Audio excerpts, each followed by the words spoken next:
شايفين هذا الفيديو؟ هذا هو الايس كريم. ايس كريم ايس كريم. الفيديو هذا جاب 24 مليون مشاهدة بس على منصة واحدة من المنصات. اليوم أنا موجود في الشارقة وتفاجأت إنه الشكرجي عنده فرع في المجال 2 على الواجهة المائية، وتفاجأت أكثر وقت شفت الأصناف الموجودة عنده. هذا هو الشكرجي الموجود بالشارقة، تعالوا معي. السلام عليكم.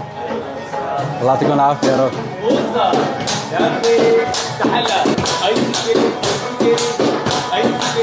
هلا بالاخير الايس كريم. شو عندكم اكل؟ قولي على الوجبه هاي، اسمها البوريك. هاي اول شغله رح ندوقها من عند الشكرجي. يا الله، لك الله يسلم هالايدين، الله يخلي لي اياكم الهي. لا يا زلمه، هاي مي للرجيم. شايفين على دونر اللحم اللي عندهم؟ يا الله يا شكرجي، شو بدك تعمل فيني انا والرجيم تبعي؟ بس جيتوا لعنده واكلته ورح تدعوا لي جدا جدا جدا. ضغط لي هاي شوي بطحينيه. جبت لكم خصم من عند الشكرجي 20% خلال ايام الاسبوع، مو بالعطل. هلا صار الوقت نجرب الخراطيش من عند الشكرجي. بنحط لها لحسه مايونيز ما مكتر. يا الهي، شوفوا لي على الاختراع الخطير اللي عنده. شاورما مني جواتها الكثير من شاورما اللحم، غطى شوي بالطحينيه.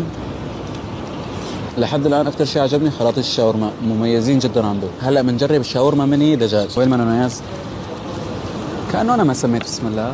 يلا بسم الله أول وآخر مشان ما يكون الشيطان معنا. يا عين على هالأكلات الطيبة يا عين. هلا إجا دور التحلية. شوفوا لي على هالمنظر وصلوا على النبي. البكلافا برجر. بسم الله الرحمن الرحيم. شوفوا لي على هالبرجر هذا.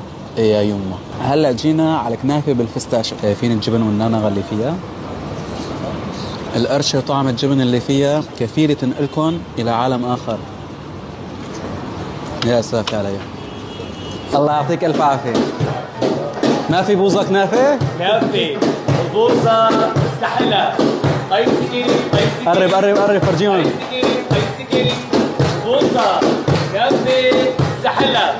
ايس كريم. هذا هو الكورنيل اللي خرب الدنيا وخلى كل مواقع السوشيال ميديا تشتعل. ترند الشكرجي. الحمد لله هذا كان فطور اليوم، فطور خفيف نضيف مع تحلية خفيفه. ان شاء الله يكون عجبكم الفيديو كالعاده. يا ساده الصلاه والحبيب تجلب السعاده.